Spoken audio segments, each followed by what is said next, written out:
भाइयों, जो 30 के अंदर हो, बहुत ध्यान से सुनो। अब एक दिन उसकी पोती पर की वाइफ आती है और यूसुफ को कहती है, चल हम पलंग पे चलेंगे, व्यभिचार करेंगे। आप सोचो, मैं आपसे पूछना चाहता हूं, ध्यान से सुनना, स्पेशली ब्रदर्स से पूछना चाहता हूं जो गुजरात के हैं, जो अलग अलग शहरों से आए हैं। मैं आपसे पूछना चाहता हूं, जब आप किसी लड़की को देखते हो जिसे ठीक से ड्रेस नहीं कवर किया है, जो बहुत स्किन टच कपड़े पहनती है, मैं आपसे पूछना चाहता हूं, आप उसे किस नजर से देखते हो? पूछो। मैं एक दिन एक ऑफिस में गया, मेरा एक फ्रेंड था, बाजू में उसकी कलीग बैठी थी, उसकी रिबन निकाल रहा था, डाल रहा था, रिबन निकाल रहा था, डाल रहा था। तो मैं वहां पर गया, मैंने उसको बोला, रोहन ये क्या कर रहा है? हम दोस्त हैं। मैंने कहा, तेरी बीवी आ रही है, उसके सामने करके दिखाएगा? नहीं नहीं, ऐसा कैसे करेगा? क्यों? दोस्त हो ना आप, किसको मूर्ख बना रहे हो आप? हाँ, 12 बजे के बाद रात को तुम्हारे फोन में तुम किससे चैट करते हो? हाँ, अगर मैं आज आपको कहूं अपना फोन 2 दिन के लिए मुझे दोगे? देंगे, लेकिन 15-20 मिनट पहले हमारे पास रहने दो, ताकि हम सबको बोल दें कि फोन पास्टर के पास है, कॉल मत करना। कचरा भरा पड़ा है आजकल।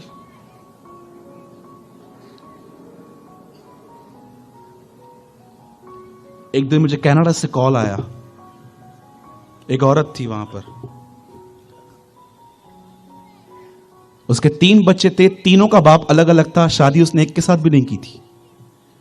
You know this a culture, एक कल्चर है वहां का।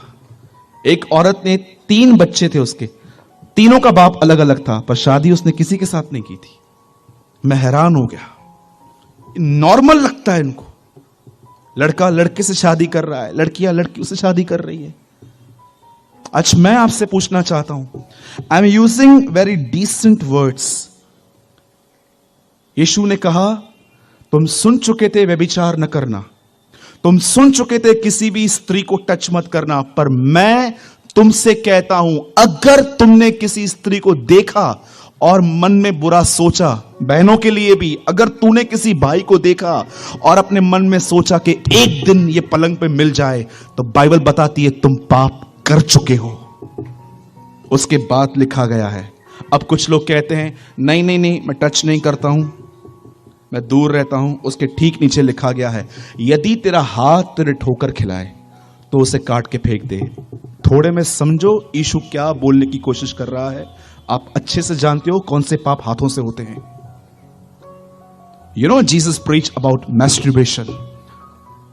हस्तमैथुन का पाप करते हैं यंग बच्चे आज, मन में गंदी गंदी बातें सोच के अपने बदन के हिस्सों के साथ मजाक करते हैं वो, और उनको नॉर्मल लगता है ये सब। इट्स ओके, चलता है।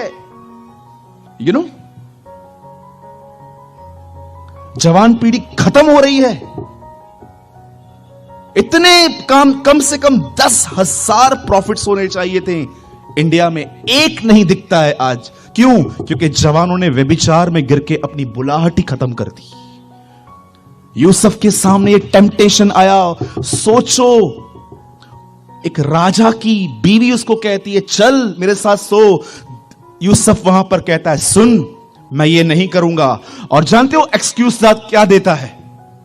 हम तो पाप इसलिए नहीं करते क्योंकि हमको नरक नहीं जाना है। पर आपको पता है, यूसुफ के पास कोई बाइबल नहीं थी, यूसुफ के पास पवित्र आत्मा नहीं था, यूसुफ के पास यूट्यूब नहीं था, उसके पास कोई पास्टर नहीं था, उसके पास कोई चर्च नहीं थी, उसके पास कोई संगति नहीं थी।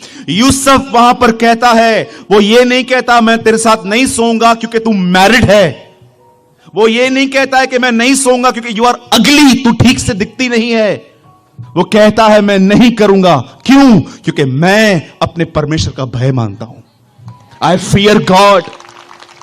कितने लोग हैं, कई लोगों को मैं बोलता हूं, भाई तू व्यभिचार क्यों करता है? मैं तो कमजोर हूं। तू कमजोर नहीं है, तुझे परमेश्वर का भय नहीं है। सोचो, जो लोग गंदे गंदे वीडियोस देखते हैं, आज मैं आपको कहूं, अगर आज के बाद अगर आपने देखा कोई भी वीडियो, आपने देखा, एक वीडियो देखोगे एक आंख अंधी हो जाएगी, दूसरा देखोगे दोनों आंखें अंधी हो जाएंगी। आप देखोगे अब से? बाइबल बताती है पाप का न्याय तुरंत नहीं होता, इसीलिए मनुष्य का मन बुराई में लगा रहता है। अगर परमेश्वर पाप का न्याय ऑन द स्पॉट करना चालू करे ना, 90% पाप बंद हो जाएगा। लेकिन परमेश्वर किसी को भी कंट्रोल नहीं करता, वो फ्री विल देता है कि आप जो चाहो कर सकते हो। आज मैं आपसे पूछना चाहता हूं, कितने जवान हैं यहां पर व्यभिचार से दूर रहते हैं? वो सोचो, पूछो अपने आप से, आपको क्या लगता है? आज आप एक वीडियो देखोगे और प्रभु के सामने जाओगे, प्रभु मुझे माफ कर, मैंने देखा, वो 100% आपको माफ कर देगा। फिर भी जो तुमने बोया है वो तुम्हें काटना पड़ेगा। अब 3 साल 4 साल अंदर सपनों में दुष्ट आत्माएं तुम्हें अंदर ये बातें ड्रीम्स में देंगी, तब क्या करोगे? मैं 12 साल से थिएटर में नहीं गया हूं। लोग मुझे बोलते हैं, भाई मूवी क्यों नहीं देखते हो? मैं उनको कहता हूं, जो 12 साल पहले देखी थी उनमें जो गंदे गंदे सीन देखे थे वो ही नहीं निकल रहे हैं आज तक, तो नया स्टफ कहां से लूं? आज मसीह लोग पिक्चरों पे जाते हैं, क्या करते हैं जब आप वहां पर जाते हैं? जब वो गंदे गंदी बातें करते ऐसे बैठते हो?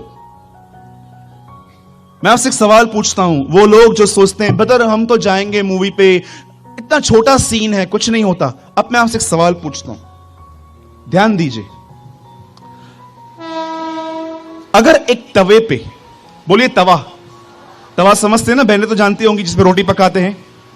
अगर एक तवा बहुत गर्म है, मैं आपको कहता हूं 5 सेकंड के लिए अपना हाथ रखो, रखेंगे? क्यों? खाली 5 सेकंड ही तो है। 5 सेकंड में क्या होगा? कुछ नहीं होगा, रख के देखो। 5 सेकंड हाथ को जलाने के लिए काफी हैं।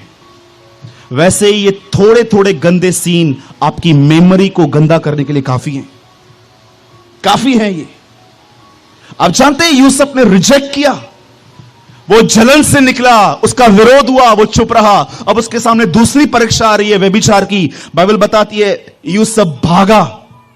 क्या आप इस बात को जानते हो? पूरे पवित्र शास्त्र में एक बार नहीं लिखा गया है व्यभिचार से बचने के लिए दुआ करो। अगर आपको मिलता है, शो मी। 46 टाइम मैं पुराना और नया नियम पढ़ चुका हूं। मैं आपसे पूछना चाहता हूं, एक वचन बताओ जहां पर लिखा गया है व्यभिचार से बचने के लिए दुआ करो। बाइबल कहती है भागो। फ्ली लिखा है इंग्लिश में, फ्ली बैठा है, आप ऐसे करो वो उड़ जाता है, लिखा है